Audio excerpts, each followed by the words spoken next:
GT Holidays, South India's #1 travel brand.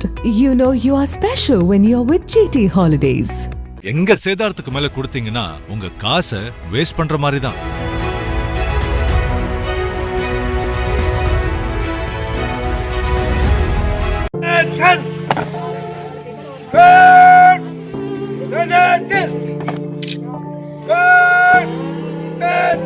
Pudukkottai மாவட்டம் அறந்தாங்கி ஒன்றியம் திருநாளூர் தெற்கு கிராமத்தைச் சேர்ந்தவர் மணிவேலு.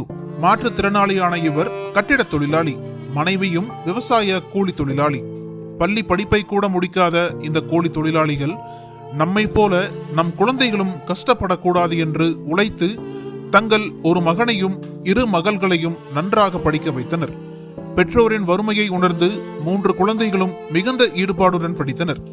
இவர்களில் இளைய மகள் நிதிலா பொறியியல் படிப்பை முடித்த பிறகு அரசு பணியை இலக்காக வைத்து கடுமையாக படிக்க தொடங்கினார். குரூப் 1 தேர்வு எழுதி உயர்ந்த பதவி பெற வேண்டும், கலெக்டர் ஆக வேண்டும் என்ற கனவுடன் இருந்தார். இடையில் வந்த குரூப் 4 தேர்வில் தேர்ச்சி பெற்று கோவை வனத்துறை குற்றப்பிரிவில் பணியில் சேர்ந்தார். பணியில் சேர்ந்து வெறும் 6 மாதங்களே ஆனது. தங்கள் குடும்பத்தில் முதல் அரசு ஊழியர் என்று மகள் நிதிலாவை பெருமையுடன் கொண்டாடிய பெற்றோர் இனி நம் வறுமை குறையும் என்று மகிழ்ந்தனர். வனத்துறை பணியில் இருந்தாலும் தன் பெரும் ஆசையான குரூப் 1 தேர்வை மறக்கவில்லை நிதிலா. சில நாட்களுக்கு முன்பு சிட்டகாங்கில் அரசு பணியில் சேர்ந்த தோழிக்கு செல்போனில் பேசிய போது, நாம இத்தோட முடிச்சுக்க கூடாது, குரூப் 1க்கும் தயாராகணும், கலெக்டர் ஆகணும், கோச்சிங் போகணும், நீயும் தயாராயிரு என்று உற்சாகமாக கூறினார். தோழியும் சரி என்று பதிலளித்தார். அடுத்த நாள் திங்கட்கிழமை வழக்கம் போல சக ஊழியர்களுடன் நுண்ணறிவு தகவல் சேகரிப்பு பணியில் ஈடுபட்டு புகைப்படமும் எடுத்துக் கொண்டிருந்தார். சிறிது நேரத்தில் வாகன விபத்து ஏற்பட்டு படுகாயமடைந்த நிதிலாவை மருத்துவமனைக்கு கொண்டு சென்றனர்.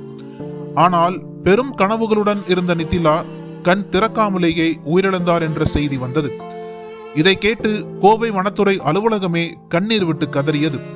செவ்வாய்க்கிழமை அவரது உடல் சொந்த ஊருக்கு கொண்டு வரப்பட்ட போது ஒட்டுமொத்த ஊரும் கூடி நின்று கண்ணீர் வடித்தது. பெற்றோரையும் உடன் பிறந்தோரையும் தேற்றவே முடியவில்லை. கலெக்டர் ஆக வேண்டும் என்று கனவு கண்டவளை இப்படி பொட்டலமா கொண்டு வந்து போட்டிருக்காங்களே என்று உறவினர்கள் கதறினர். தொடர்ந்து நிதிலாவின் இறுதிச் சடங்கில் தமிழ்நாடு வனம் மற்றும் வன உயிரின குற்றங்கள் கட்டுப்பாட்டு பிரிவு துணை இயக்குனர் மகேந்திரன் தலைமையில் வனச்சரக அலுவலர்கள் திருமயம் குமார், கோவை நிர்மலா ஆகியோர் முன்னிலையில் துறை சார்பில் மரியாதை செலுத்தப்பட்டது. கோவை, அறந்தாங்கி, திருமயம் பகுதிகளைச் சேர்ந்த வனத்துறை அலுவலர்கள், பணியாளர்கள், கிராம மக்கள் என ஏராளமானோர் பங்கேற்றனர்.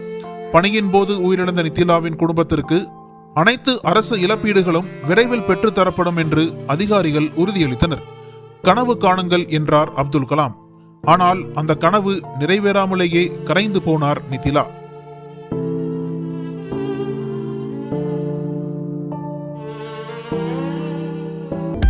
அனல் பறக்கும் செய்திகளை அப்டேட் செய்து கொள்ள நக்கீரன் களத்தை இப்பவே சப்ஸ்கிரைப் பண்ணுங்க.